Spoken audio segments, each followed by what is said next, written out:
Un millionnaire se rendit dans un orphelinat pour assister à un concert des enfants. Soudain, il fut stupéfait de voir un visage sur scène. Cela ressemblait à... Avant de commencer l'histoire, n'oubliez pas de laisser un like et de vous abonner à la chaîne pour voir plus d'histoires comme celle-ci. Adam venait à peine de pénétrer dans l'auditorium faiblement éclairé que son souffle se coupa dans sa gorge. Au milieu de la mer d'enfants agités sur la scène de fortune, une petite fille, frêle, se tenait près du centre. Son corps se raidit, l'air se raréfiait. Elle n'était pas simplement une enfant du cœur, il y avait quelque chose en elle, quelque chose qui resserrait sa poitrine d'une manière qu'il n'avait pas ressentie depuis des années. La fille, pas plus âgée de 10 ans, releva légèrement le menton tandis que la première note de la chanson vibrait dans les vieux haut-parleurs.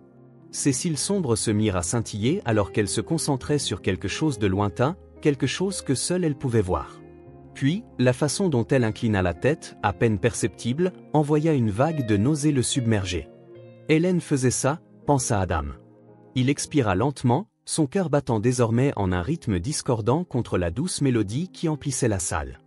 Il se força à détourner le regard, mais l'attrait était implacable. Ses yeux la retrouvèrent, la courbe délicate de sa mâchoire, le léger fossette qui apparaissait lorsqu'elle prenait une respiration entre les notes, la tension discrète de ses sourcils quand elle se concentrait, tout cela lui semblait douloureusement familier.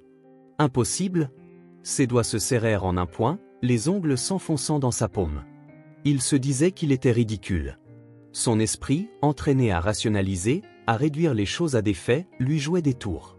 Il avait déjà vu des ressemblances auparavant, des aperçus fugitifs du sourire d'Hélène chez des inconnus dans la rue, l'écho du rire d'Anne chez un enfant qui passait. Cela n'avait jamais rien signifié, ce n'était jamais réel. Mais alors la chanson se termina et la fille tourna complètement son visage vers la foule. Adam s'agrippa au rebord de la chaise la plus proche. C'était... Non, pas Hélène, bien sûr, mais une image vivante et vibrante d'elle. Une douleur creuse se répandit dans ses côtes tandis que le public applaudissait poliment, masquant la tempête qui faisait rage en lui. Les enfants sur scène gloussaient et se murmuraient des choses, descendant en rangées bien ordonnées, impatients de regagner leur place. Doris, chuchota son esprit, bien qu'il n'ait aucune raison de croire que c'était son nom. Elle se mouvait plus lentement, replaçant une mèche de cheveux derrière son oreille, puis leva les yeux vers l'un des encadreurs qui attendait sur le côté de la scène. Ses lèvres bougeaient, mais Adam n'arrivait pas à entendre ce qu'elle disait. Le hall était encore saturé de conversation, le doux tintement des verres à vin dans le petit espace de réception près de l'entrée. Quelques invités échangeaient des politesses avec le personnel de l'orphelinat en discutant du programme de la soirée, mais Adam se frayait un chemin parmi eux avec une concentration singulière. Près de la porte, une femme en blouse marine organisait des enveloppes de dons sur une table. Sandra, la directrice de l'orphelinat, il l'avait brièvement rencontrée à son arrivée, sa poignée de main ferme mais chaleureux, s'exclama. « Excusez-moi, Adam », dit-il d'une voix posée et contrôlée, la fille du cœur, la deuxième rangée, aux cheveux foncés et à la robe bleue, qui est-elle? Sandra leva les yeux, surprise par l'urgence de son ton. Elle suivit son regard vers la scène désormais vide avant d'offrir un sourire poli, celui qu'elle réservait à Doris. « C'est Doris. Elle est ici depuis qu'elle était bébé. » Le souffle d'Adam se coupa légèrement. « Depuis qu'elle était bébé ?» Sandra hocha la tête en ouvrant un registre usé à côté d'elle. « On nous l'a amenée alors qu'elle avait un peu plus d'1 an. Une femme nommée Suzanne l'a déposée, mais nous n'avons jamais pu retrouver sa famille biologique. » Elle effleura du doigt les inscriptions délavées avant de relever les yeux. « Y a-t-il une raison particulière à votre question ?» Adam hésita une demi-seconde de trop. « Elle me rappelle quelqu'un, » finit-il par dire, sa voix trahissant un rien de vide. Sandra ne poussa pas plus loin et se retourna vers le registre en l'inclinant légèrement pour qu'il puisse voir l'entrée. Doris, arrivée il y a 9 ans. Tutelle, Suzanne. Aucun autre dossier disponible. Ses yeux se fixèrent sur le nom. Son esprit tourbillonna, mais son expression resta impassible. Sandra referma doucement le registre. C'est une enfant charmante, calme et réfléchie. Elle ne cherche pas habituellement à attirer l'attention des visiteurs, même si la plupart de nos enfants aspirent à l'adoption, mais Doris, elle, ne le fait jamais. Adam se força à respirer régulièrement, ses mains enfoncées dans les poches de son manteau, se refermant en poing. Il y a 10 ans, il avait enterré sa femme, il avait pleuré une fille dont le corps n'avait jamais été retrouvé, et maintenant, se tenant dans un orphelinat tranquille en périphérie de la ville, il fixait le nom d'un registre qui ne devrait rien signifier, mais qui, lui, éveillait quelque chose en lui. quelque chose en lui se transforma. Il n'avait pas encore fini ici. La ville était agitée, la nuit s'étendait sur l'horizon, un mélange brumeux de reflets néons sur le trottoir mouillé, des phares perçant la brume comme des fantômes errants. Le bourdonnement régulier des pneus sur l'asphalte aurait dû être apaisant, mais Adam ne remarqua presque rien. Ses mains serraient le volant, ses doigts se tordant et se resserrant dans un rythme inconscient. Le hall de l'orphelinat, les lumières tamisées, le son des voix d'enfants, son visage persistait au bord de sa vision. Doris, ce nom ne signifiait rien pour lui avant ce soir, mais désormais, il s'insinuait dans les recoins de son esprit, dénouant des années de détachement soigneusement construits. Elle n'était qu'une enfant, juste une fille du cœur, c'était tout, mais elle avait les yeux d'Hélène, l'inclinaison de la tête, la manière de se tenir, ni tout à fait timide ni tout à fait audacieuse, quelque part entre la présence et l'absence, et cette ressemblance, c'était impossible, n'est-ce pas? Le feu tricolore devant lui passa au rouge, mais Adam ne s'en aperçut que lorsque la voiture qui le précédait s'arrêta brusquement. Il freina vivement, son cœur se heurtant à sa gorge. Le sursaut le sortit de ses pensées. Il expira par le nez en resserrant son emprise sur le volant, comme pour se raccrocher à la réalité. Il ne pouvait pas se laisser emporter à nouveau. Pendant que la voiture restait au ralenti à l'intersection, le passé commença à s'infiltrer, se faufilant comme une marée. Il ne pouvait le retenir. Le rire d'Hélène résonnait dans ses oreilles, clair malgré l'éloignement du temps, le parfum de l'eau salée, le fracas rythmique des vagues, la lueur dorée d'une lumière de fin d'après-midi se répandant sur le sable, tout cela était si vif. Anne, encore à peine stable sur ses pieds, gloussait tandis que l'eau léchait ses petites jambes. Hélène s'agenouillait à côté d'elle, ses mains tendues au cas où elle trébucherait, mais il n'y avait aucune peur dans ses gestes, seulement de la chaleur, seulement de l'amour. Elle est intrépide, avait murmuré Hélène en brossant des boucles humides du front d'Anne, alors que l'enfant éclatait de rire, à l'image de sa mère, pensa Adam, observant leur poitrine se gonfler de quelque chose qu'il ne parvenait pas à nommer. Puis, quelque chose de proche d'un souvenir se transforma, se tordit, se métamorphosa. La lumière dorée s'obscurcit, la chaleur s'évanouit. Dans la chambre d'hôtel, sa valise à moitié emballée se tenait près de la porte, le téléphone vibrant sur le bureau en bois, le nom d'Hélène illuminant l'écran. Un appel manqué, puis un autre. Il avait été en réunion, s'était dit qu'il rappellerait dans 10 minutes, mais quand il le fit, la ligne était déjà silencieuse. Le prochain appel ne venait pas d'elle. Il se souvint que son souffle s'était coupé, l'air autour de lui étrangement immobile, lorsqu'une voix froide et professionnelle, celle d'un inconnu, avait brisé son monde. « Monsieur Evans, j'appelle au sujet de votre épouse, Hélène Evans. Il y a eu un accident. » Puis le tumulte, le vol de retour à la maison qui parut à la fois trop long et trop court. L'odeur piquante de désinfectant dans la petite station côtière où ils avaient récupéré son corps, la façon dont l'expression de l'officier avait légèrement changé lorsqu'il avait interrogé sur Anne. « Nous ne l'avons pas retrouvée. »« Qu'est-ce que vous voulez dire par « vous ne l'avez pas retrouvée » La voix d'Adam était enrouée, presque méconnaissable. « Nous sommes toujours en train de chercher. » La recherche dura des semaines. Les gardes-côtes fouillèrent la côte, des bénévoles traversèrent des marais, et des hélicoptères survolèrent les eaux agitées, mais rien, aucune empreinte dans le sable, aucun vestige de la petite robe bleue qu'elle portait ce jour-là. Et après un mois, après que l'espoir se fut mué en quelque chose d'ineffable, ni mort ni vivant, ils lui remirent un certificat de décès. Personne, aucune réponse, juste un nom gravé à l'encre, scellant le poids d'une vérité qu'il n'avait jamais voulu porter. 10 ans plus tard, une fille avec le visage d'Hélène l'avait regardé depuis un hall bondé, et son monde se déstabilisait de nouveau. Adam tourna dans sa rue, s'engageant dans l'allée avec plus de force que nécessaire. Le moteur ronronnait dans le silence tandis qu'il s'asseyait, le volant fermement tenu comme s'il était la seule chose à le rattacher au présent. « Doris ne peut pas être Anne », se répétait-il comme un mantra, se forçant à respirer. Ce n'était pas possible, il n'y avait aucune explication logique. Mais alors, comment expliquer ce sentiment dans sa poitrine, ce tiraillement aigu et implacable dans son ventre, la façon dont son esprit refusait de lâcher prise, la manière dont l'air dans l'orphelinat avait soudain semblé trop léger dès qu'il l'avait vu? Ses doigts se dirigèrent machinalement vers la boîte à gants, le loquet s'ouvrit et sa main effleura la surface froide d'une petite photographie encadrée. Il la sortit lentement, hésitant avant de la porter dans la lueur tamisée des lumières du tableau de bord. Hélène, prise en plein fou rire, ses yeux plissés au coin, et Anne, minuscule et éclatante, ses doigts potelés tendus vers l'appareil photo, figés dans le temps. Son pouce effleura leur visage. C'était ridicule, une illusion même, mais quelque chose en lui murmurait le contraire, et Adam n'avait jamais pu ignorer cette voix. Le bureau sentait le café frais et le bois ciré, un espace contrôlé d'ordre et d'efficacité. La lumière traversait le sol à travers de grandes fenêtres vitrées, projetant de longues ombres sur la table de conférence polie.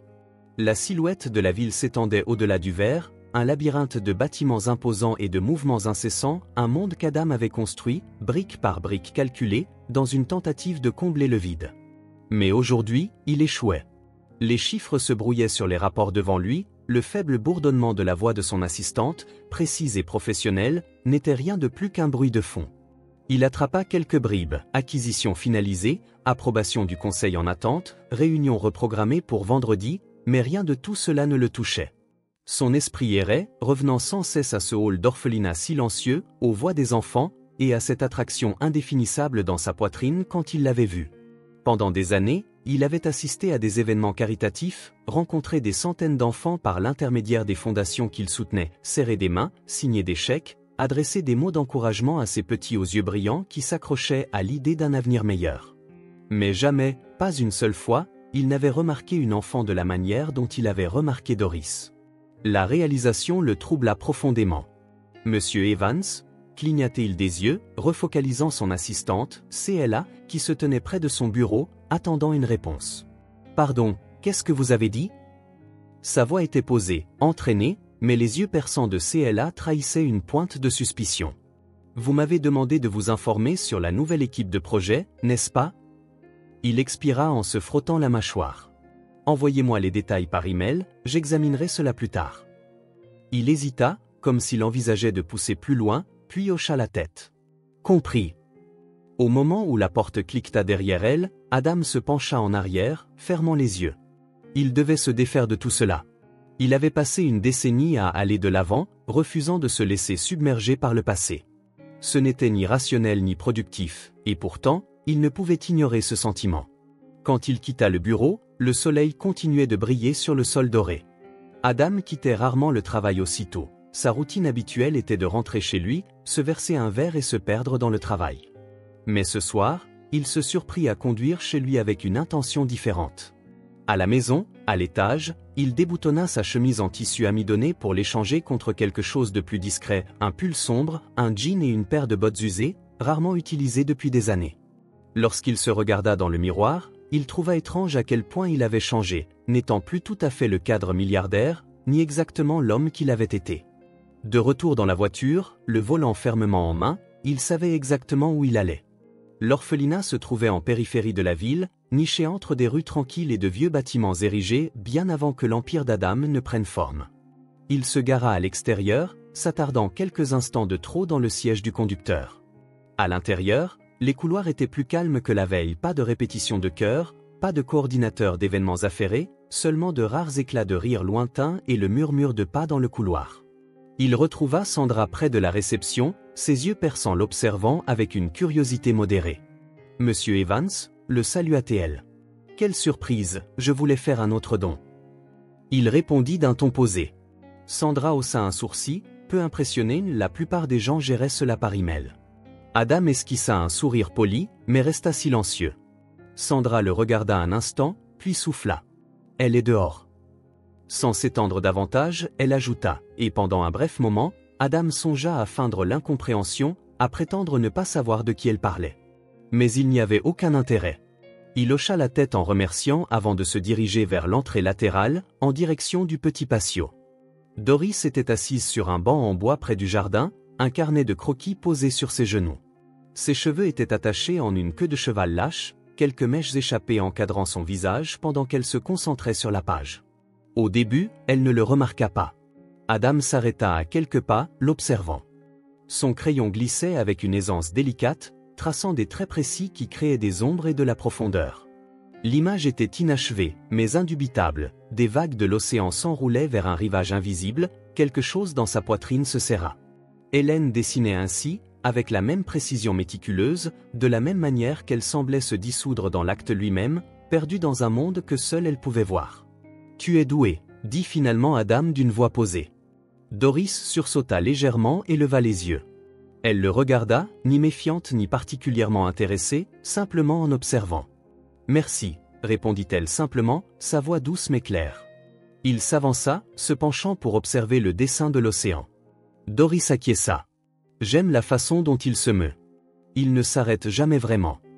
Hélène en avait dit la même chose, répondit Adam, la gorge sèche, mais se forçant à garder un visage neutre. Est-ce que tu dessines souvent? Parfois, haussa-t-elle les épaules, surtout quand il fait calme. Il y avait quelque chose dans son ton, un fait sans fioriture, qui indiquait qu'elle ne cherchait pas à combler le silence avec des mots superflus. Adam jeta un autre regard à la page. La manière dont elle ombrageait l'eau, sombre là où les vagues se courbaient, plus claire là où la mousse pouvait se trouver, tout était instinctif, comme si Hélène avait appris à Anne à tenir un crayon avant même de pouvoir marcher, traçant du bout de ses petits doigts sur des carnets de croquis, murmurant à propos des couleurs et des formes, bien avant qu'elle ne soit assez âgée pour comprendre. Une pensée s'insinua avant qu'il ne puisse la réprimer. Si Anne avait vécu, aurait-elle dessiné comme ça? Il déglutit, sentant le poids dans sa poitrine. La voix de Sandra l'interrompit depuis l'entrée. Il se fait tard, tu devrais rentrer à l'intérieur. Doris acquiesça, mais ne se leva pas immédiatement. Au lieu de cela, elle le regarda à nouveau, comme pour l'évaluer, puis, avec une résignation tranquille, ferma son carnet de croquis et se leva. Au revoir, dit-elle simplement, sans prétention, avant de se diriger vers le bâtiment. Adam expira lentement en la regardant partir. Sandra se posta à côté de lui, les bras croisés. Elle ne parle pas beaucoup aux visiteurs, commenta-t-elle. Adam la regarda et répondit. Pourtant, elle m'a répondu. Un sourire en coin apparut sur les lèvres de Sandra, empreint d'une connaissance muette. La question implicite demeurait, lourde dans l'air. Pendant des années, Adam avait refermé les portes du passé, enfermant son chagrin derrière elle, mais pour la première fois en une décennie, il n'était plus sûr de vouloir s'en éloigner. Les jours se confondaient, mais Adam se surprit à revenir à l'orphelinat avec une fréquence déconcertante. Ce n'était ni planifié ni quelque chose qu'il pouvait pleinement expliquer, ni à lui ni à Sandra. Il se sentait irrésistiblement attiré par ce lieu, comme s'il empruntait un chemin qu'il avait inconsciemment commencé à parcourir et dont il ne pouvait plus se détourner. Doris était toujours dans la cour quand il arrivait. Parfois, elle dessinait, parfois, elle était assise avec un livre, les jambes repliées sous elle, lisant avec une concentration silencieuse. Elle ne semblait jamais surprise de le voir, ni même particulièrement attentive à son arrivée. Leur conversation restait brève, mais confortable, comme si aucun des deux n'avait besoin de forcer quoi que ce soit. Elle n'était pas comme les autres enfants qu'Adam avait rencontrés au cours de ses nombreuses actions caritatives. La plupart des enfants du système s'accrochaient désespérément à l'espoir ou se préparaient à éviter la déception, mais Doris, elle, existait simplement. Elle ne posait jamais de questions sur l'adoption, ne parlait jamais de vouloir une famille. Même si elle se demandait pourquoi il revenait si souvent, elle ne le disait jamais, et Adam n'était pas sûr de vouloir connaître la réponse. Un après-midi, il la trouva assise à l'ombre d'un vieux platane, son carnet de croquis sur ses genoux, le soleil jouant sur les pages tandis qu'elle traçait du bout de son crayon sur le papier avec des traits lents et délibérés. Adam s'arrêta à quelques pas d'elle, observant. Elle dessinait une maison cette fois-ci, pas l'océan. C'était simple mais minutieusement détaillé, un porche avec une rambarde en bois, un jardin s'étendant le long des bords de la page. Il lui fallut un instant pour réaliser ce que c'était. C'était sa maison. Une douleur froide et aiguë s'installa dans sa poitrine. Doris sembla le percevoir. Elle leva alors la tête et suivit son regard sur son dessin, puis haussa les épaules. « Je viens de m'en souvenir », murmura-t-elle. Le souffle d'Adam se suspendit. Il ne lui avait jamais parlé de sa maison, ne l'avait jamais décrite, n'avait jamais mentionné où il vivait. Avant qu'il ne puisse dire quoi que ce soit, elle remonta machinalement la manche de son pull. Dans ce geste apparemment insignifiant, il y avait pourtant quelque chose. Ce n'était pas la sueur, mais la cicatrice, une marque en forme de croissant pâle, incurvée juste en dessous du pli de son coude. Adam sentit le sol se dérober sous lui. C'était exactement la même forme, au même endroit. Un souvenir fragmenté surgit, imprévu et urgent, la manière dont Anne avait titubé dans le jardin, riant aux éclats alors qu'elle faisait des pas incertains vers lui, la façon dont elle était tombée, son petit bras heurtant la branche basse d'un buisson et laissant derrière lui une fine blessure incurvée. Il avait été celui qui l'avait prise dans ses bras ensuite, pressant un chiffon humide sur sa peau, murmurant des excuses entre des sanglots étouffés. Et maintenant, 10 ans plus tard, il lui manqua le souffle dans une expiration irrégulière. Doris ne sembla pas remarquer sa réaction, ou peut-être la remarqua-t-elle mais choisit de ne pas y répondre. Elle regarda son bras avec une indifférence modérée. Ça a toujours été là, dit-elle, comme si cela n'était rien. Mais ce n'était rien, se disait-il, ce n'était pas rien. Son esprit s'emballa en évoquant des possibilités, coïncidence, fabrication, délire, mais aucune ne semblait rivaliser avec la réalité qui se dressait devant lui. « D'où viens-tu avec ça, Doris » demanda-t-il, d'une voix rauque, presque un murmure. Elle haussa simplement les épaules. « Je ne sais pas. » Le monde devint soudainement trop bruyant, trop lumineux, mais Adam se força à rester debout. Il se répéta qu'il devait être rationnel, respirer, et puis le coup final survint. Elle leva la main pour se gratter la clavicule, et la fine chaîne argentée qui ornait son cou se laissa voir. Suspendu à la chaîne, il y avait un petit pendentif en forme de poisson. Son estomac se noua. C'était impossible, il avait lui-même conçu ce pendentif pour le premier anniversaire d'Anne. Il avait choisi cette forme parce qu'Hélène disait toujours qu'elle voulait qu'Anne soit comme l'océan libre, indomptable, toujours en mouvement. Il avait été fait sur mesure, il n'en existait qu'un seul exemplaire. Sa main s'avança avant qu'il ne puisse s'en empêcher, ses doigts effleurant le pendentif. Son souffle devint irrégulier. Doris sursauta au contact, mais ne se retira pas immédiatement. « D'où l'as-tu eu » Sa voix était rauque, à peine audible. Elle fronça légèrement les sourcils. « Je l'ai toujours eu. » Tout devint soudainement trop fort, trop lumineux. Et pourtant, en lui, tout se rebellait contre la logique, contre la raison, contre l'inévitable vérité qui prenait forme. La cicatrice, le pendentif, la manière dont elle dessinait, la façon dont elle parlait de l'eau, la manière dont elle existait dans ce monde avec une froide indifférence, comme si elle avait jadis appartenu à quelqu'un, à quelque chose, mais avait oublié. Son propre cœur battait dans ses oreilles. Doris recula alors, mal à l'aise. « Pourquoi tiens-tu tant à ça » demanda-t-elle avec prudence.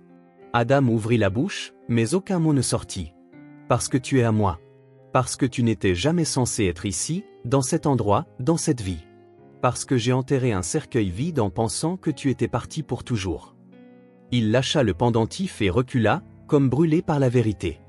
Doris l'observa, ses yeux vifs et impénétrables, puis, sans un mot de plus, referma son carnet de croquis, se leva et se dirigea vers l'orphelinat. Adam resta immobile, ancré sur place, sentant le poids du pendentif s'enfoncer dans sa paume, comme s'il y avait laissé une empreinte. Ce n'était ni une illusion, ni une coïncidence, et ce n'était certainement pas rien. Le bureau embaumait le café rassis et les papiers laissés trop longtemps à l'air libre, mais Adam n'y prêta presque aucune attention. Il avait passé l'heure précédente à arpenter son esprit, submergé par une tempête de questions sans réponse, ses mains démangeant d'agir, de faire quelque chose, mais il était prisonnier de cette incertitude. Doris, ce nom n'avait jadis été pour lui rien de plus qu'une autre enfant du système, une orpheline sans passé auquel s'accrocher, mais désormais, c'était un nom brûlant en lui, ardent, implacable, inévitable. La cicatrice, le pendentif, sa démarche, tout en elle était trop familier. Mais il avait besoin de plus qu'un simple pressentiment, il avait besoin de preuves. Et il n'y avait qu'un seul endroit où il pouvait commencer. Il traversa les portes de l'orphelinat sans hésiter, sa présence tranchant comme une lame nette dans la douceur habituelle des visiteurs aux voix délicates et aux sourires chaleureux.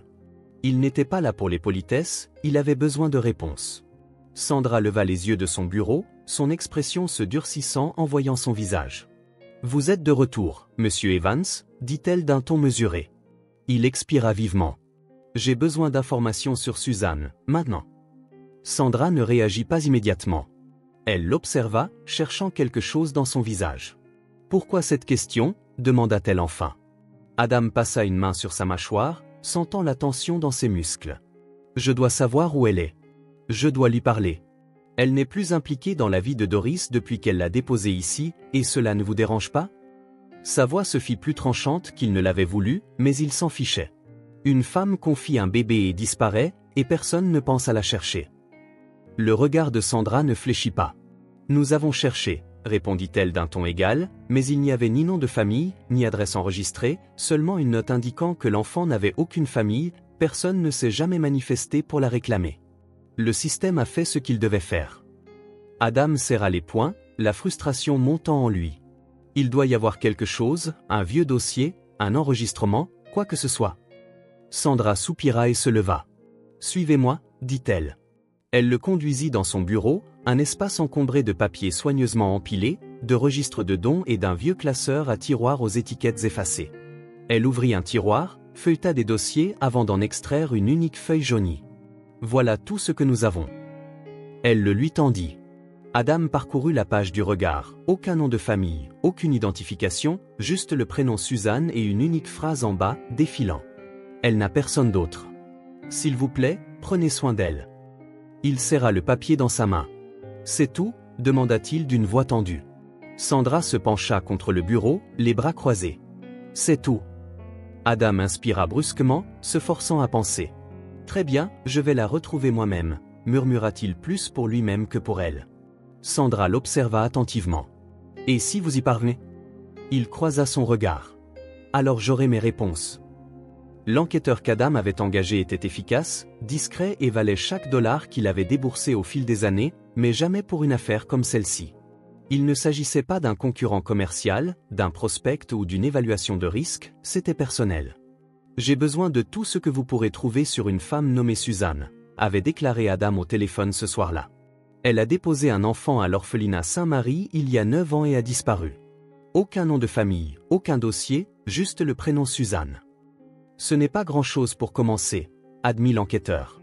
Commencez par les dossiers de l'orphelinat, toute femme nommée Suzanne qui vivait dans le secteur il y a une dizaine d'années, quelqu'un lié au système de placement, aux services sociaux, voire aux hôpitaux, et vérifiez avec les femmes ayant des attaches aux zones côtières. L'enquêteur s'interrompit, ayant perçu quelque chose dans le ton d'Adam. Vous pensez que cet enfant, Doris, est quelqu'un de votre passé ? Adam serra les dents au téléphone. Trouvez-la, fut-ce tout ce qu'il dit. Dans les jours qui suivirent, il se rendit à l'orphelinat plus fréquemment qu'auparavant. Une partie de lui était agitée, l'autre, il ne pouvait tout simplement pas s'en éloigner. Doris restait une énigme, mais une énigme qui l'attirait avec une force presque insupportable. Elle ne demandait jamais pourquoi il revenait si souvent, ne questionnait jamais sa présence. Au contraire, elle la traitait avec la même acceptation discrète qu'elle réservait à tout le reste. Elle était différente de tous les autres enfants qu'Adam avait rencontrés au cours de ses œuvres caritatives. La plupart des enfants du système s'accrochaient désespérément à l'espoir ou se refermaient sur eux-mêmes pour se prémunir contre la déception, mais Doris, elle existait tout simplement. Elle ne parlait jamais d'adoption, ne mentionnait jamais son désir d'avoir une famille. Même si elle se demandait pourquoi il revenait, elle ne le disait jamais, et Adam n'était pas certain de vouloir connaître la réponse lui-même. Un après-midi, il la trouva assise sous l'ombre d'un vieux tilleul, carnet de croquis sur les genoux, le soleil dessinant des motifs sur les pages tandis qu'elle glissait lentement la pointe de son crayon sur le papier. Adam s'arrêta à quelques pas, l'observant. Cette fois, elle dessinait une maison et non l'océan. C'était simple, mais soigneusement détaillé, un porche avec une rambarde en bois, un jardin serpentant le long des bords de la page. Il lui fallut un instant pour réaliser ce que c'était. C'était sa maison. Une douleur froide et tranchante s'installa dans sa poitrine. Doris sembla le percevoir. Elle leva la tête et suivit son regard sur le dessin, puis haussa les épaules. « Je viens juste de m'en souvenir », murmura-t-elle. Le souffle d'Adam se coupa. Jamais il ne lui avait parlé de sa maison, ne l'avait jamais décrite, jamais mentionné où il vivait. Avant qu'il ne puisse prononcer un mot, elle remonta machinalement la manche de son pull, un geste anodin jusqu'à ce qu'il ne s'agisse pas de la sueur, mais de la cicatrice, une marque en forme de croissant pâle, incurvée juste en dessous du pli de son coude. Adam sentit le sol se dérober sous lui. C'était exactement la même forme, au même endroit. Un souvenir fragmenté surgit, imprévu et urgent, la façon dont Anne avait titubé dans le jardin, riant aux éclats alors qu'elle faisait des pas incertains vers lui, la manière dont elle était tombée, son petit bras heurtant la branche basse d'un buisson et laissant derrière lui une fine blessure incurvée. Il avait été celui qui l'avait prise dans ses bras, pressant un chiffon humide contre sa peau, murmurant des excuses entre des sanglots. Et maintenant, 10 ans plus tard, il laissa échapper un souffle irrégulier. Doris ne sembla pas remarquer sa réaction, ou peut-être la remarqua-t-elle mais choisit de l'ignorer. Elle regarda son bras avec une indifférence mesurée. « Ça a toujours été là », dit-elle, comme si c'était insignifiant. Mais ce n'était pas insignifiant. Son esprit se précipita vers des hypothèses, coïncidences, inventions, délires, mais rien ne pouvait expliquer la réalité qui se dressait devant lui. Adam força sa voix à rester ferme. « D'où l'as-tu, Doris ?» Elle haussa simplement les épaules. « Je ne sais pas. » Le monde sembla soudain trop bruyant, trop lumineux, mais Adam se força à rester debout. Il se répéta qu'il devait être rationnel, respirer, puis le coup final survint. Elle leva la main pour se gratter la clavicule, et la fine chaîne argentée qui ornementait son cou se dévoila. Suspendu à la chaîne se trouvait un petit pendentif en forme de poisson. Son estomac se noua. C'était impossible, il avait lui-même conçu ce pendentif pour le premier anniversaire d'Anne. Il avait choisi cette forme parce qu'Hélène disait toujours qu'elle voulait qu'Anne soit comme l'océan libre, indomptable, en perpétuel mouvement. Il avait été fabriqué sur mesure, il n'en existait qu'un seul exemplaire. Avant qu'il ne puisse s'en empêcher, sa main s'avança, effleurant le pendentif. Son souffle devint irrégulier. Doris sursauta au contact, mais ne se retira pas immédiatement. « D'où l'as-tu eu » Sa voix sortit rauque, à peine un murmure. Elle fronça légèrement les sourcils. « Je l'ai toujours eu. » Tout en elle se dressa contre la logique, contre la raison, contre l'inévitable vérité qui se dessinait. La cicatrice, le pendentif, sa manière de dessiner, la façon dont elle évoquait l'eau, la manière dont elle existait dans ce monde avec une froide réserve, comme si elle avait autrefois appartenu à quelqu'un, à quelque chose, mais avait oublié. Le battement de son propre cœur résonnait dans ses oreilles. Doris recula alors, mal à l'aise. « Pourquoi tiens-tu tant à ça » demanda-t-elle, maintenant avec précaution. Adam ouvrit la bouche, mais aucun mot ne sortit. « Parce que tu es à moi. Parce que tu n'étais jamais censé être ici, dans cet endroit, dans cette vie. Parce que j'ai enterré un cercueil vide en croyant que tu étais parti pour toujours. » Il lâcha le pendentif et recula, comme brûlé. Doris l'observa, ses yeux perçants et indéchiffrables, puis sans un mot de plus, referma son carnet de croquis, se leva et se dirigea vers l'orphelinat. Adam resta là, ancré sur place, le poids du pendentif toujours enfoncé dans sa paume, comme s'il avait laissé une empreinte. Ce n'était ni une illusion, ni une coïncidence, et ce n'était certainement pas rien. Le bureau sentait le café rassis et les papiers oubliés depuis trop longtemps, mais Adam n'y prêta guère attention. Il avait passé l'heure précédente à arpenter son esprit, submergé par une tempête incessante de questions sans réponse, ses mains démangeant d'agir, de faire quelque chose, mais il était prisonnier de cette incertitude.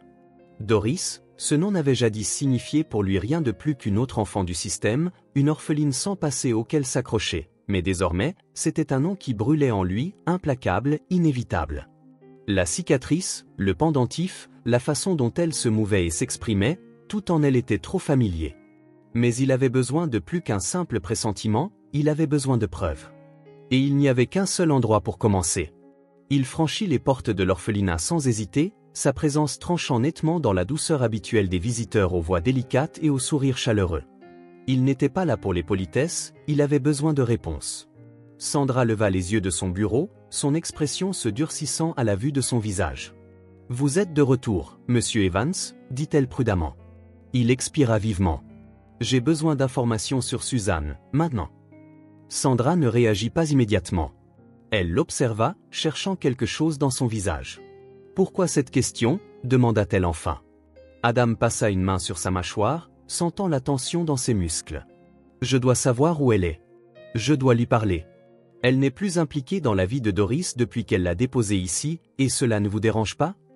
Sa voix se fit plus tranchante qu'il ne l'avait voulu, mais il s'en fichait. Une femme confie un bébé et disparaît, et personne ne pense à la chercher. Le regard de Sandra ne vacilla pas. « Nous avons cherché », dit-elle d'un ton égal, mais il n'y avait ni nom de famille, ni adresse enregistrée, juste une note indiquant que l'enfant n'avait pas de famille, personne ne s'est jamais manifesté pour la réclamer. Le système a fait ce qu'il devait faire. Adam serra les poings, la frustration montant en lui. Il doit y avoir quelque chose, un vieux dossier, un enregistrement, n'importe quoi. Sandra soupira et se leva. « Suivez-moi » dit-elle. Elle le conduisit dans son bureau, un espace encombré de papiers soigneusement empilés, de registres de dons et d'un vieux classeur aux tiroirs étiquetés de manière effacée. Elle ouvrit un tiroir, feuilleta quelques dossiers avant d'en extraire une unique feuille jaunie. « Voilà tout ce que nous avons » dit-elle en la lui tendant. Adam parcourut la page, aucun nom de famille, aucune identification, juste le prénom Suzanne et une unique phrase en bas. Elle n'a personne d'autre. S'il vous plaît, prenez soin d'elle. Il serra le papier dans sa main. C'est tout ? demanda-t-il, la voix serrée. Sandra se pencha contre le bureau, les bras croisés. C'est tout. Adam inspira vivement, se forçant à réfléchir. Très bien, je vais la retrouver moi-même, murmura-t-il plus pour lui que pour elle. Sandra l'observa attentivement. Et si vous y parvenez ? Il croisa son regard. Alors j'aurai mes réponses. L'enquêteur qu'Adam avait engagé était efficace, discret et valait chaque dollar dépensé au fil des années, mais jamais pour une affaire comme celle-ci. Il ne s'agissait pas d'un concurrent commercial, d'un prospect ou d'une évaluation de risque, c'était personnel. « J'ai besoin de tout ce que vous pouvez trouver sur une femme nommée Suzanne », avait déclaré Adam au téléphone ce soir-là. Elle a déposé un enfant à l'orphelinat Saint-Marie il y a 9 ans et a disparu. Aucun nom de famille, aucun dossier, juste le prénom Suzanne. Ce n'est pas grand-chose pour commencer, admit l'enquêteur. Commencez par les dossiers de l'orphelinat, toute femme nommée Suzanne qui vivait dans ce secteur il y a une dizaine d'années, quelqu'un ayant un lien avec le système de placement, les services sociaux, voire les hôpitaux, et vérifiez également auprès des femmes ayant des attaches aux zones côtières. L'enquêteur s'interrompit, ayant perçu quelque chose dans le ton d'Adam. Vous pensez que cet enfant, Doris, est quelqu'un de votre passé? Adam serra le téléphone. Trouvez-la, fût-ce tout ce qu'il dit. Dans les jours qui suivirent, il se rendit à l'orphelinat plus fréquemment qu'auparavant. Une partie de lui était agitée, une autre ne pouvait tout simplement pas s'en détourner. Doris restait une énigme, mais une énigme qui l'attirait avec une force presque insupportable. Elle ne demandait jamais pourquoi il revenait si souvent, ne questionnait jamais sa présence. Au contraire, elle la traitait avec la même acceptation discrète qu'elle réservait à tout le reste. Elle était différente de tous les autres enfants qu'Adam avait rencontrés au cours de ses actions caritatives. La plupart des enfants du système s'accrochaient désespérément à l'espoir ou se refermaient pour se protéger de la déception, mais Doris, elle existait simplement. Elle ne parlait jamais d'adoption, ne mentionnait jamais son désir d'avoir une famille. Même si elle se demandait pourquoi il revenait, elle ne le disait jamais, et Adam n'était pas sûr de vouloir connaître lui-même la réponse. Un après-midi, il la trouva assise à l'ombre d'un vieux platane, carnet de croquis sur les genoux, le soleil dessinant des motifs sur les pages tandis qu'elle traçait lentement la pointe de son crayon sur le papier. Adam s'arrêta à quelques pas d'elle, l'observant. Cette fois, elle dessinait une maison et non l'océan. C'était simple, mais soigneusement détaillé. Un porche avec une rambarde en bois, un jardin serpentant le long des bords de la page. Il lui fallut un instant pour réaliser ce que c'était. C'était sa maison. Une douleur froide et tranchante s'installa dans sa poitrine. Doris sembla le percevoir. Elle leva la tête et suivit son regard sur le dessin, puis haussa les épaules. « Je viens juste de m'en souvenir », murmura-t-elle. Le souffle d'Adam se coupa. Il ne lui avait jamais parlé de sa maison, ne l'avait jamais décrite, n'avait jamais mentionné où il vivait. Avant qu'il ne puisse dire quoi que ce soit, elle remonta machinalement la manche de son pull, et dans ce geste apparemment insignifiant se cacha quelque chose. Non pas de la sueur, mais la cicatrice, une marque en forme de croissant pâle, incurvée juste en dessous du pli de son coude. Adam sentit le sol se dérober sous lui. C'était exactement la même forme, au même endroit. Un souvenir fragmenté surgit, imprévu et urgent. La manière dont Anne avait titubé dans le jardin, riant aux éclats alors qu'elle faisait des pas incertains vers lui, la façon dont elle était tombée, son petit bras heurtant la branche basse d'un buisson et laissant derrière lui une fine blessure incurvée. Il avait été celui qui l'avait prise dans ses bras, pressant un chiffon humide contre sa peau, murmurant des excuses entre des sanglots. Et maintenant, 10 ans plus tard, son souffle se coupa dans une exhalation irrégulière. Doris ne sembla pas remarquer sa réaction, ou peut-être la remarqua-t-elle elle, mais choisit de l'ignorer. Elle regarda son bras avec une indifférence mesurée. « Ça a toujours été là », dit-elle, comme si cela n'était rien. Mais ce n'était pas rien.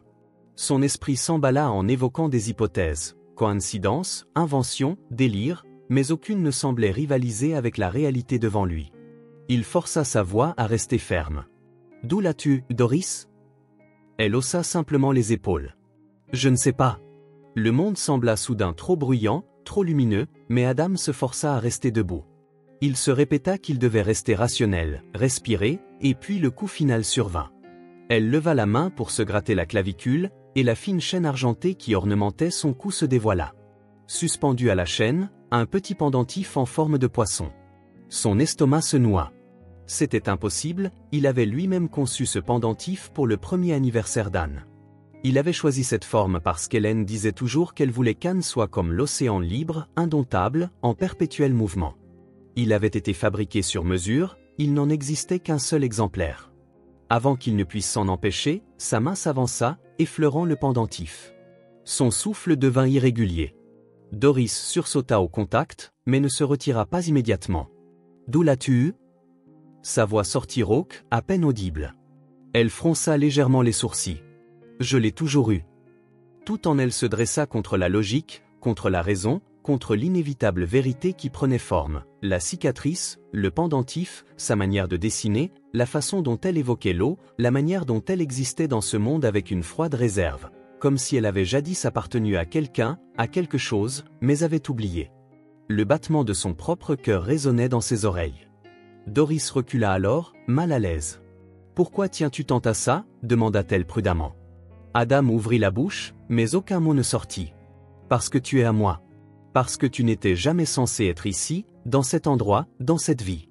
Parce que j'ai enterré un cercueil vide en croyant que tu étais parti pour toujours. » Il lâcha le pendentif et recula, comme brûlé par la vérité. Doris l'observa, ses yeux perçants et impénétrables, puis, sans un mot de plus, referma son carnet de croquis, se leva et se dirigea vers l'orphelinat. Adam resta là, ancré, le poids du pendentif toujours enfoncé dans sa paume, comme s'il avait laissé une empreinte. Ce n'était ni une illusion, ni une coïncidence, et ce n'était certainement pas rien. Le bureau sentait le café rassis et les papiers oubliés depuis trop longtemps, mais Adam n'y prêta guère attention. Il avait passé l'heure précédente à arpenter son esprit, submergé par une tempête incessante de questions sans réponse, ses mains démangeant d'agir, de faire quelque chose, mais il était prisonnier de cette incertitude. Doris, ce nom n'avait jadis signifié pour lui rien de plus qu'une autre enfant du système, une orpheline sans passé auquel s'accrocher. Mais désormais, c'était un nom qui brûlait en lui, implacable, inévitable. La cicatrice, le pendentif, la façon dont elle se mouvait et s'exprimait, tout en elle était trop familier. Mais il avait besoin de plus qu'un simple pressentiment, il avait besoin de preuves.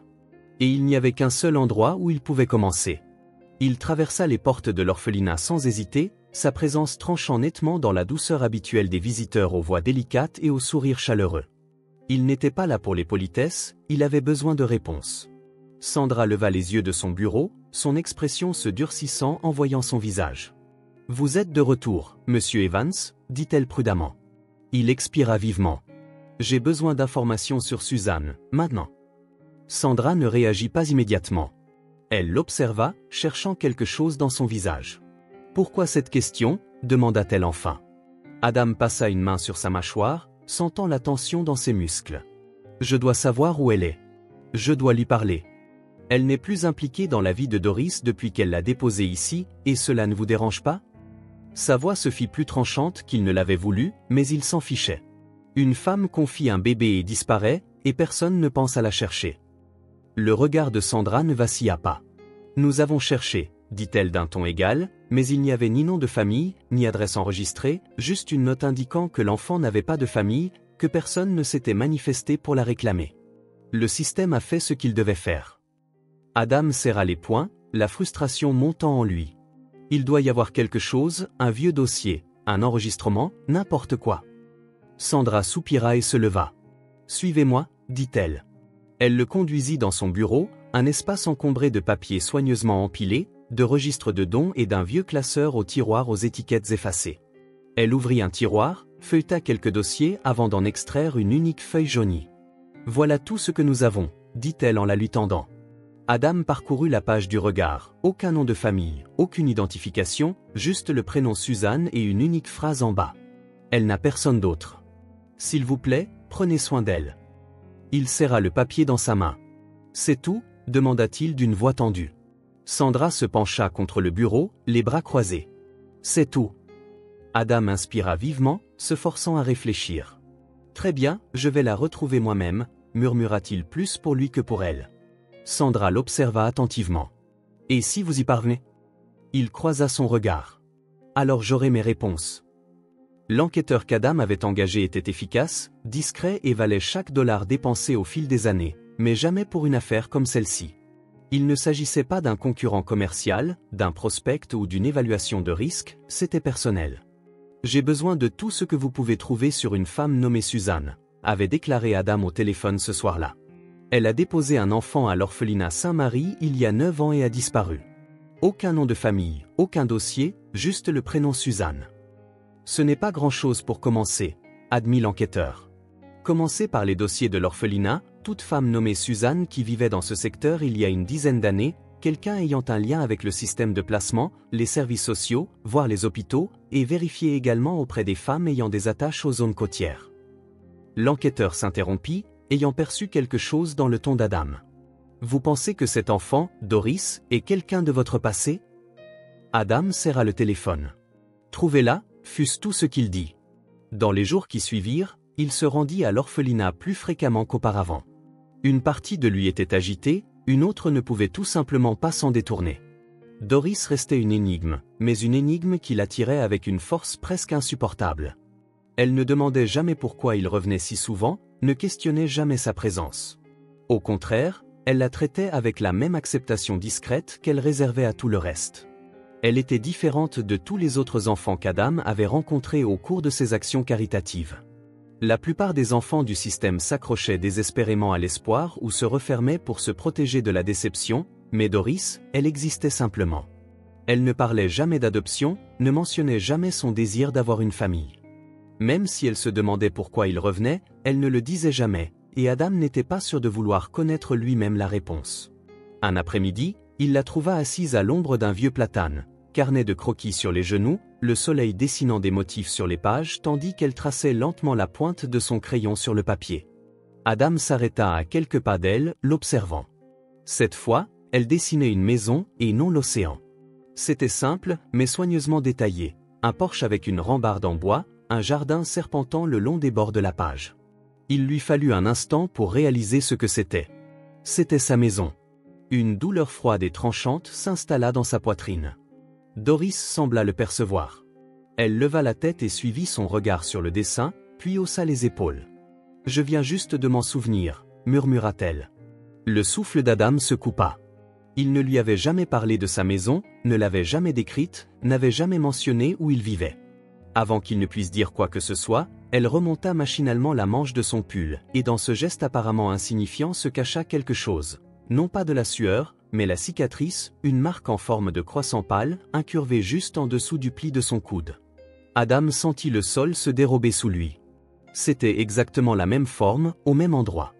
Un souvenir fragmenté surgit, imprévu et urgent, la manière dont Anne avait titubé dans le jardin, riant aux éclats alors qu'elle faisait des pas incertains vers lui, la façon dont elle était tombée, son petit bras heurtant la branche basse d'un buisson et laissant derrière lui une fine blessure incurvée.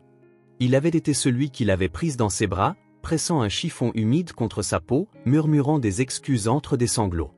Et maintenant, 10 ans plus tard, il laissa échapper un souffle irrégulier.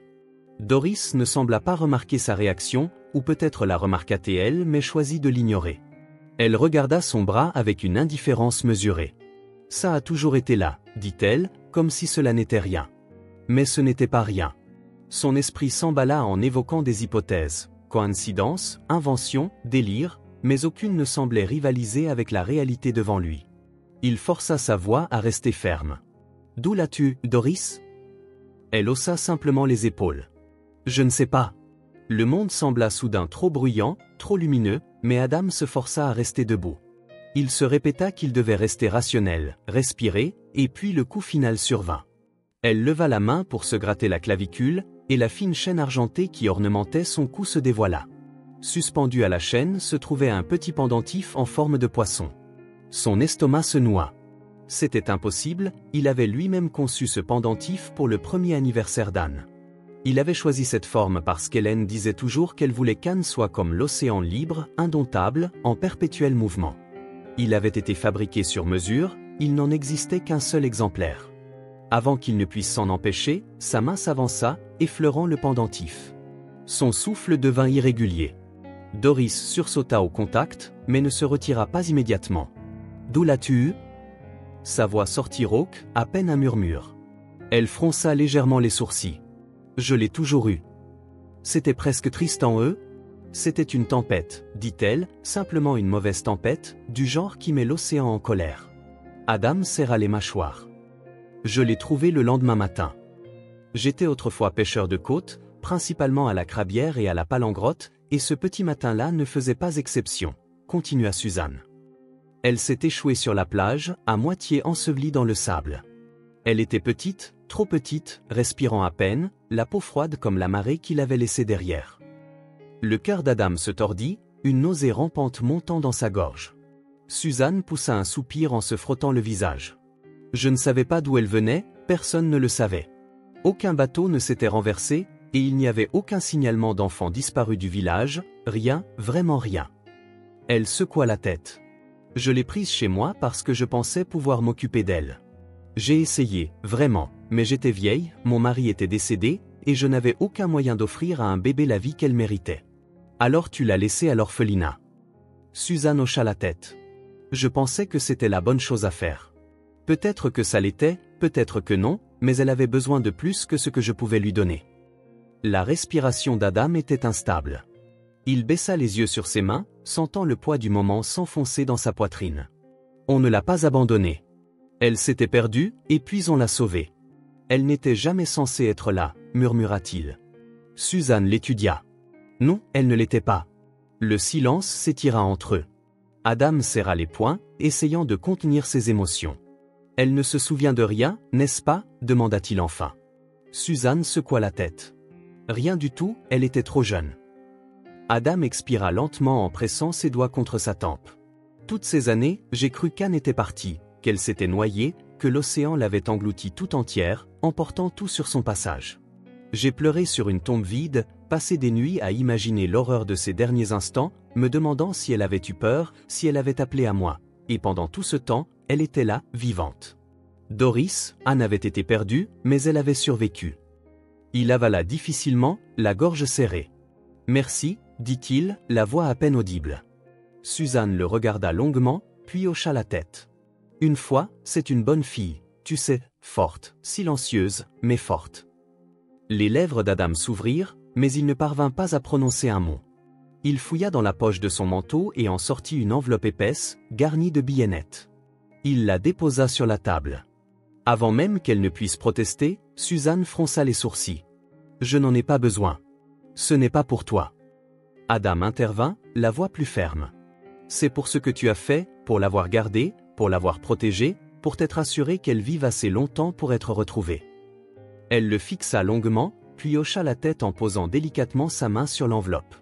Sans un mot de plus, Adam se dirigea vers la porte. Mais au moment d'atteindre celle-ci, elle l'appela. « Tu vas lui dire, n'est-ce pas ?» Il s'arrêta sans se retourner. « Tu vas lui dire, n'est-ce pas ?» Il s'arrêta de nouveau sans se retourner. « Tu vas lui dire qui elle est vraiment. » Un battement de silence, puis ses doigts se resserrèrent autour de la poignée. « Oui, » dit-il, et s'élança dans l'air frais du soir, le parfum de l'eau salée emplissant ses poumons. Mais pour la première fois depuis des années, cela ne l'étouffait pas. C'était comme respirer. Le ciel était lourd des teintes douces d'un crépuscule approchant. En arrivant dans l'allée graveleuse de l'orphelinat, Adam sentit dans l'air l'odeur de la terre fraîchement retournée, mêlée au bourdonnement lointain des rires d'enfants provenant de quelque part à l'intérieur. Mais pour une fois, Adam ne se concentra pas sur les alentours ni sur le poids du passé qui s'accrochait à cet endroit. Son cœur était lourd, mais plein d'espoir. 10 ans s'étaient écoulés depuis qu'il avait perdu Anne, 10 ans de chagrin, de culpabilité et de souffrance silencieuse, et maintenant, elle était là, vivante, respirant, une enfant qui ignorait que l'homme qui veillait sur elle n'était pas simplement un bienfaiteur de plus, il était son père. Sandra l'attendait à l'entrée, les bras croisés, l'expression impénétrable. Elle avait toujours été perspicace, et ce soir-là ne faisait pas exception. « Tu as trouvé Suzanne », déclara-t-elle, et non, elle ne le demanda pas. Adam expira. « Oui, je l'ai trouvée », et sa gorge se serra. « C'est elle. » Sandra hocha la tête, comme si elle le savait déjà, son regard se détournant vers la cour. « Elle mérite de connaître la vérité, Adam. » « Je sais, » répondit-il, la voix rauque mais stable. Sandra hésita un instant, puis s'écarta. « Elle est dans le jardin. » Adam traversa les couloirs familiers, passant devant des pièces emplies de murmures calmes d'histoire pour le coucher et le craquement occasionnel d'une vieille planche de bois. Plus il avançait, plus il sentait le poids de ce qu'il s'apprêtait à faire s'enfoncer dans sa poitrine. Croira-t-elle en lui? Voudra-t-elle même y croire?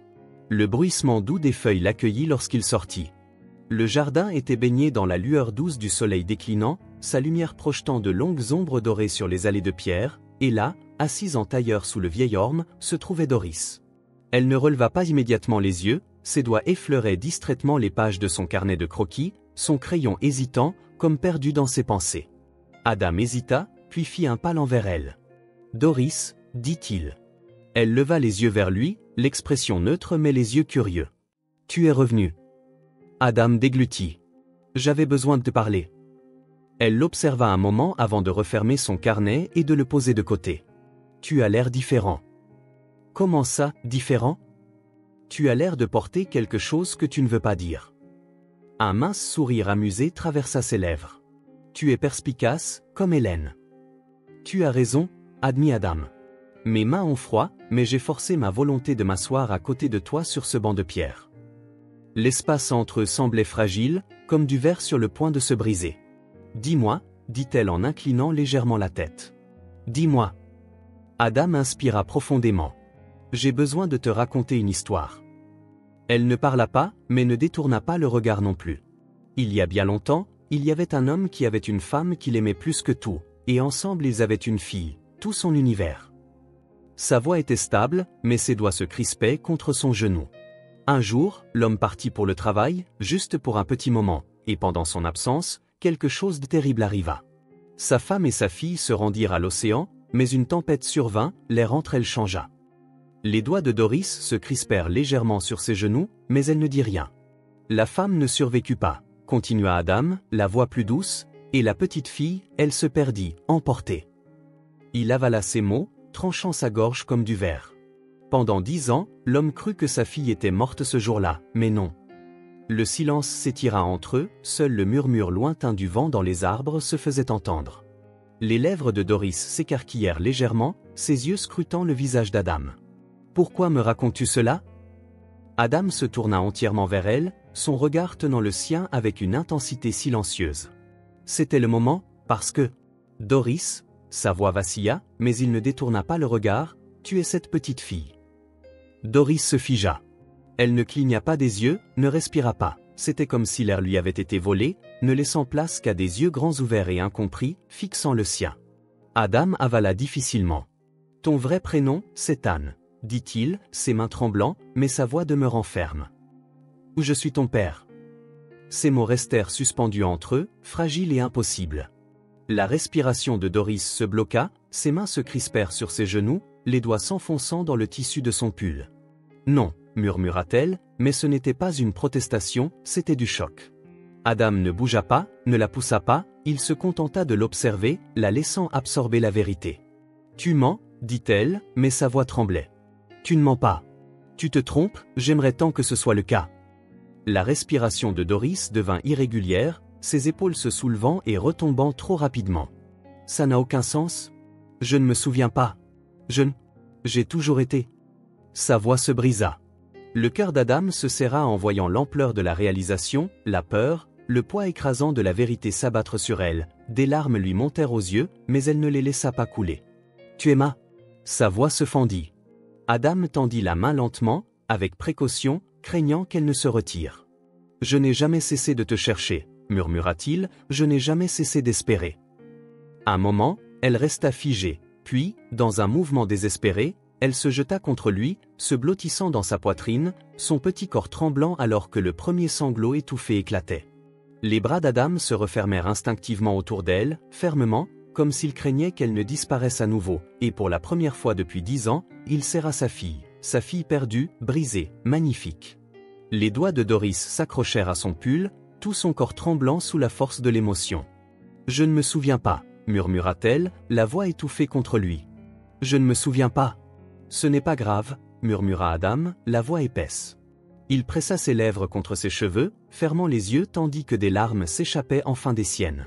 « Tu n'as pas besoin de te souvenir, » gémit-elle contre lui, ses petites mains s'enfonçant dans le tissu de sa chemise comme si elle avait peur de le lâcher. « Tu es mon père, » dit Adam en la serrant plus fort. « Oui, » murmura-t-il, un sanglot secouant sa voix. « Je croyais n'en pas avoir, » dit-elle, sa voix brisée. « Tu as toujours eu un père, » corrigea-t-il doucement. « Tu en as toujours eu un. » Le jardin s'estompa autour d'eux, le monde au-delà de cet instant devenant insignifiant.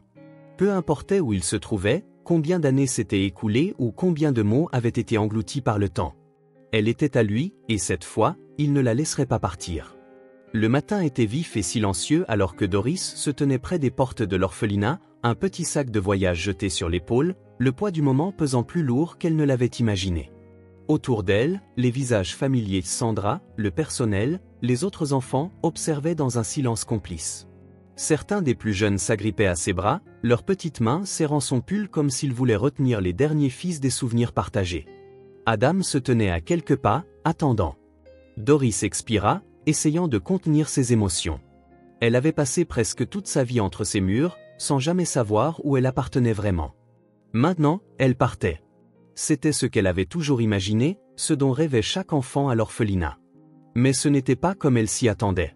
Ce n'était pas un nouveau départ, ni une page blanche, c'était un retour à quelque chose qu'elle avait perdu sans même savoir qu'elle l'avait perdu. « Tu as tout ?» demanda doucement Sandra. Doris hocha la tête en serrant la sangle de son sac. « Oui. » Sandra sourit, mais une tristesse se lisait dans ses yeux. Elle tendit la main pour repousser une mèche de cheveux rebelles derrière l'oreille de Doris, comme elle l'avait fait 1000 fois auparavant. « Tu sais, tu peux toujours revenir nous voir. » Une des petites filles, à peine 6 ans, tira sur sa manche en reniflant. « Vous allez nous oublier. » Le cœur de Doris se serra. Elle se pencha, saisit la petite main et murmura. « Je ne vous oublierai pas, promis. » « Promis. » Un autre moment de silence s'installa, celui où les mots semblent dérisoires. Sandra fit enfin un pas en arrière, faisant un signe de tête à Adam. Celui-ci s'avança, sa présence calme et solide.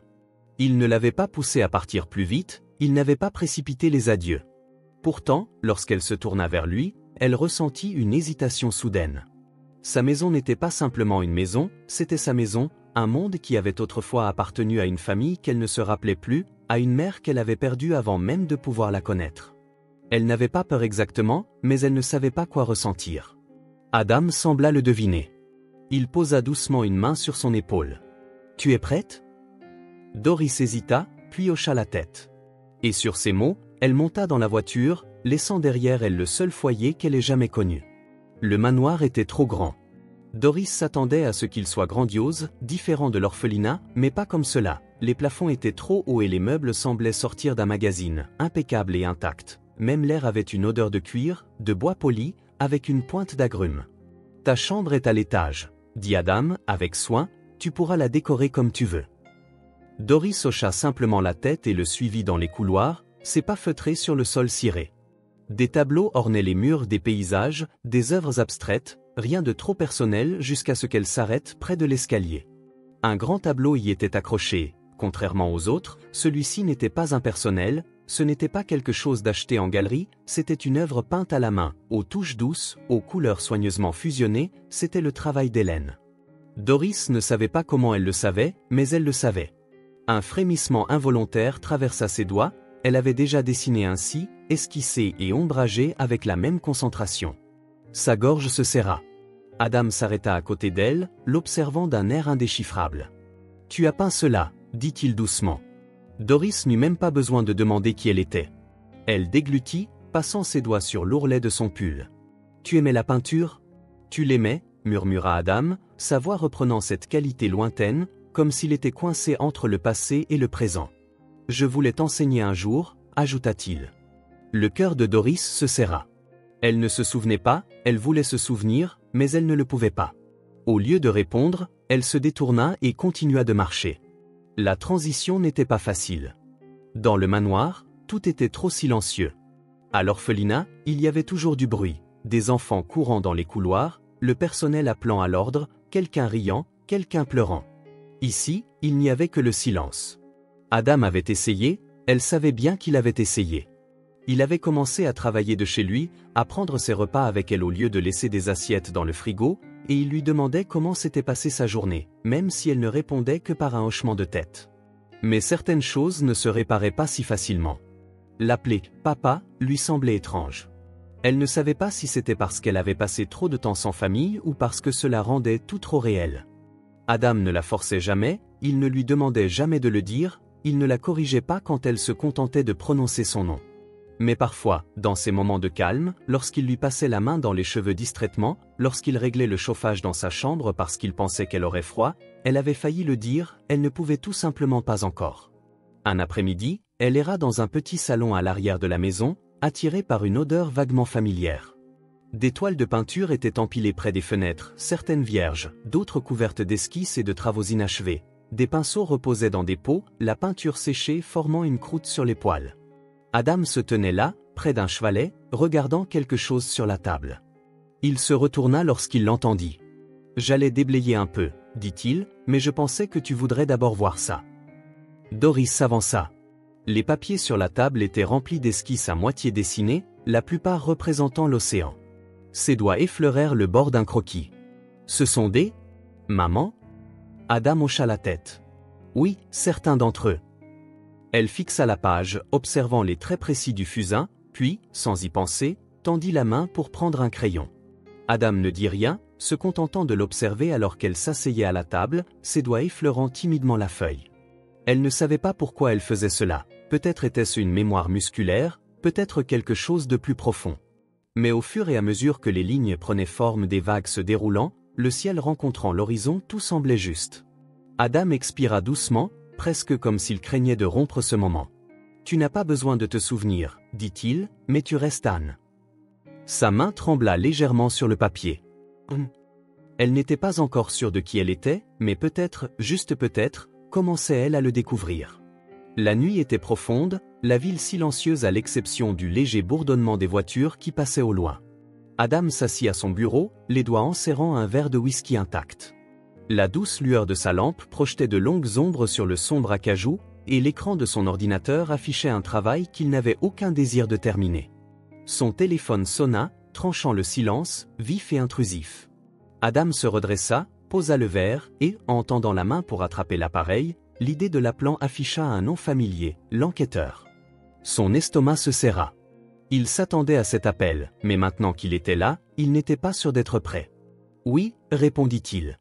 Il y eut une pause, puis la voix de l'enquêteur, calme mais teintée d'une nuance plus sombre. « Nous avons trouvé quelque chose. » Adam inspira lentement. « Continuez. » Le froissement de papier se fit entendre à l'autre bout. « Ce n'était pas un accident.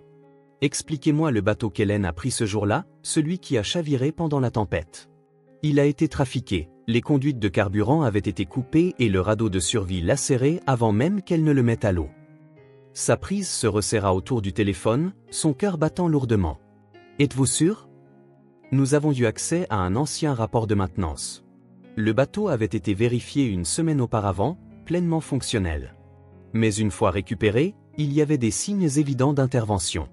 Quelqu'un voulait que ce bateau échoue. » Le souffle d'Adam devint instable, le poids dans sa poitrine se mua en quelque chose de plus froid, plus tranchant. Sa voix, désormais basse et meurtrière, résonna.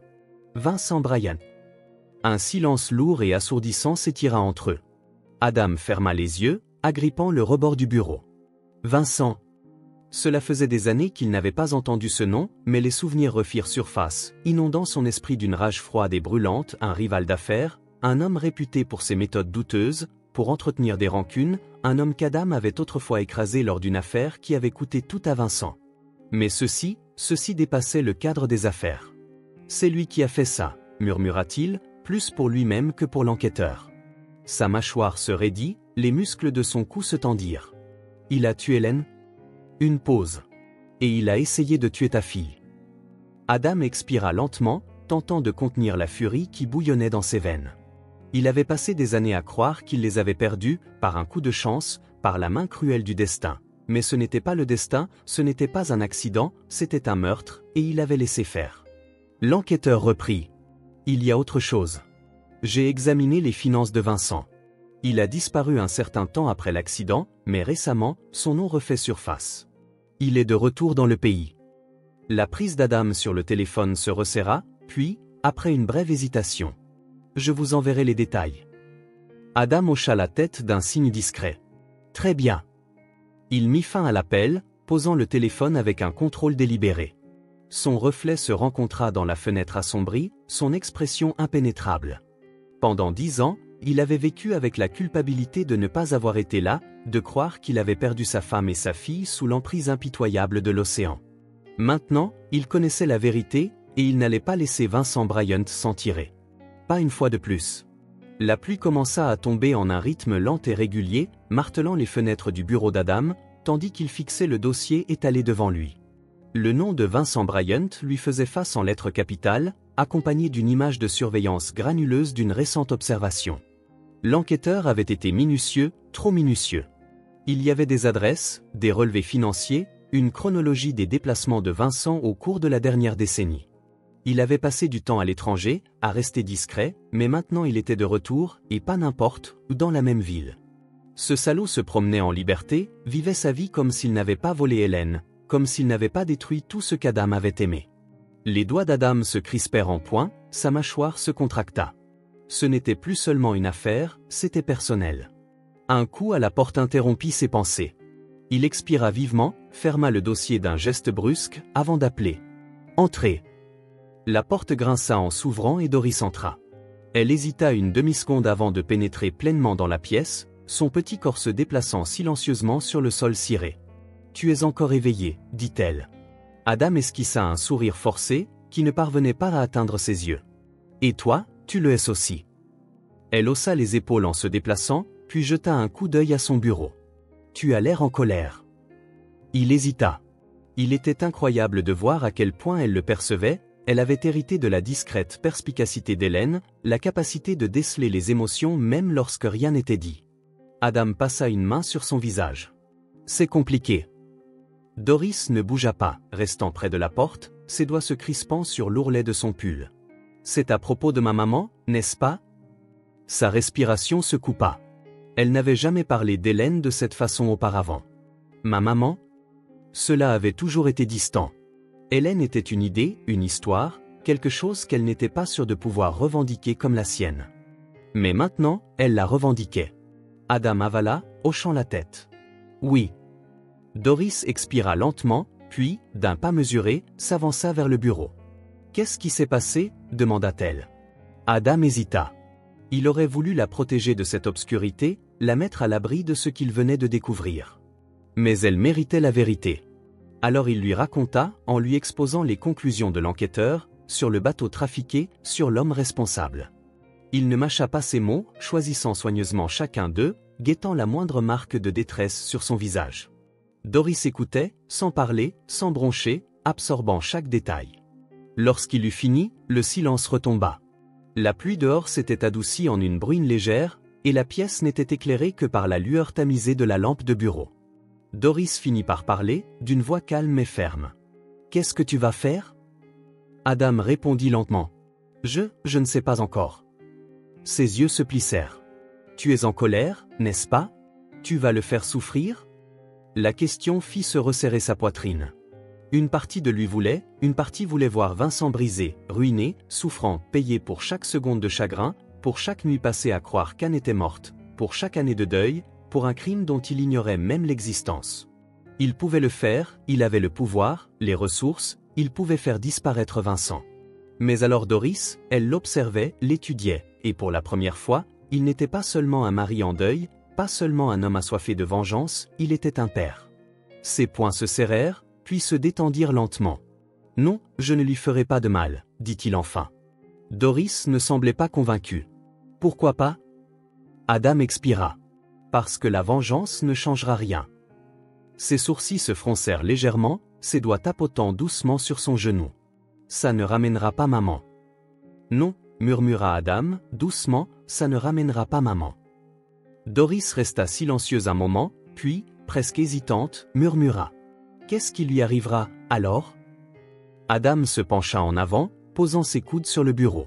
« Je m'assurerai qu'il fasse face à la justice, de la bonne manière. » Doris le regarda, une lueur indéchiffrable passant dans ses yeux, puis, d'une voix à peine audible, demanda. « Est-ce que maman voudrait cela ?» Adam se tut. Sa gorge se serra. Il n'avait jamais pensé à cela en ces termes. Il avait été consumé par son propre chagrin, sa propre rage, son besoin de réparer les choses. Mais que voulait vraiment Hélène? Elle n'avait jamais été vengeresse, jamais cruelle. Elle avait toujours cru en la justice, en faire ce qui est juste, même si cela faisait mal. Adam déglutit, repoussant le nœud dans sa gorge. « Oui, dit-il enfin, je pense qu'elle le voudrait. » Doris hocha lentement la tête, comme si elle réfléchissait, puis, après une longue pause, se leva. « D'accord, dit-elle. » Elle se tourna pour partir, mais hésita à la porte. Sans se retourner, elle dit. « Bonne nuit, papa. » Le souffle d'Adam se coupa. « Papa. » Pas Adam, pas distant, pas incertain. Papa, dit-il, les yeux enflammés, assis dans la faible lueur de son bureau, la voix de sa fille résonnant dans l'espace qu'elle venait de quitter. Il avait passé des années à chasser des fantômes, à pleurer ce qui lui avait été volé, mais maintenant il avait quelque chose pour lequel se battre, pas pour la vengeance, mais pour elle. Le ciel était d'un gris mat alors qu'Adam et Doris roulaient sur la route sinueuse menant au cimetière. Le silence entre eux n'était pas inconfortable, car chacun était perdu dans ses pensées, la route s'étendant devant eux comme un rappel discret de leur passé et de leur avenir. À l'arrière, un bouquet de mensonges reposait contre une boîte de lettres soigneusement pliées, des lettres qu'Adam avait écrites pendant des années, adressées à Hélène, des mots qui ne lui étaient jamais parvenus. Aujourd'hui, il les ramenait à la maison. Doris se blottissait contre lui, ses doigts s'enfonçant dans le tissu de son pull. Il sentait son regard se poser sur lui de temps en temps, mais elle ne parlait pas, ce n'était pas nécessaire. À leur arrivée, l'air était immobile, le vent faisait bruisser les arbres qui bordaient la colline, portant le léger parfum de la terre humide. Le cimetière n'était ni grand, ni extravagant, juste un lieu paisible où le temps s'écoulait doucement. La tombe d'Hélène se trouvait sous un vieux chêne, la pierre, simple mais belle, rappelant qu'Adam n'avait jamais souhaité quelque chose de grand pour elle, elle n'avait jamais été du genre à chercher l'attention, et lui avait choisi quelque chose d'intime, de vrai. Il s'agenouilla en premier, déposant des fleurs contre la pierre tombale. Doris resta près de lui, les bras serrés autour d'elle, un long moment durant lequel aucun mot ne fut échangé. Puis, doucement, Doris s'avança, fixa la tombe, les lèvres serrées comme pour trouver les mots. Enfin, elle inspira avec difficulté et murmura. « Maman, j'ai trouvé papa. » Le souffle d'Adam se coupa. Doris tendit la main timidement, effleurant le bord de la pierre. « Je ne me souviens pas de toi, » avoua-t-elle doucement, « mais je crois que je commence à me souvenir. » Le cœur d'Adam se serra. Elle ne parlait pas seulement de souvenirs, elle évoquait quelque chose de plus profond, un lien, un sentiment d'appartenance. Doris s'agenouilla à côté de lui, ses petites mains parcourant les délicates gravures. Puis, sans un mot, elle saisit l'une des lettres dans la boîte qu'Adam avait apportée, l'ouvrit délicatement, et ses yeux parcoururent les mots qu'il avait autrefois écrits, des lettres de chagrin, de désir, d'amour. Pour la première fois en 10 ans, il se sentit prêt à partager ces mots avec elle. Doris le regarda, l'incertitude se lisant dans son regard. « Penses-tu qu'elle serait fière de moi ?» Adam sentit sa gorge se serrer. « Elle serait fière de nous ?» corrigea-t-il doucement. Un petit sourire fragile naquit sur ses lèvres. Elle hocha la tête, déglutit, puis déposa la lettre à la base de la tombe.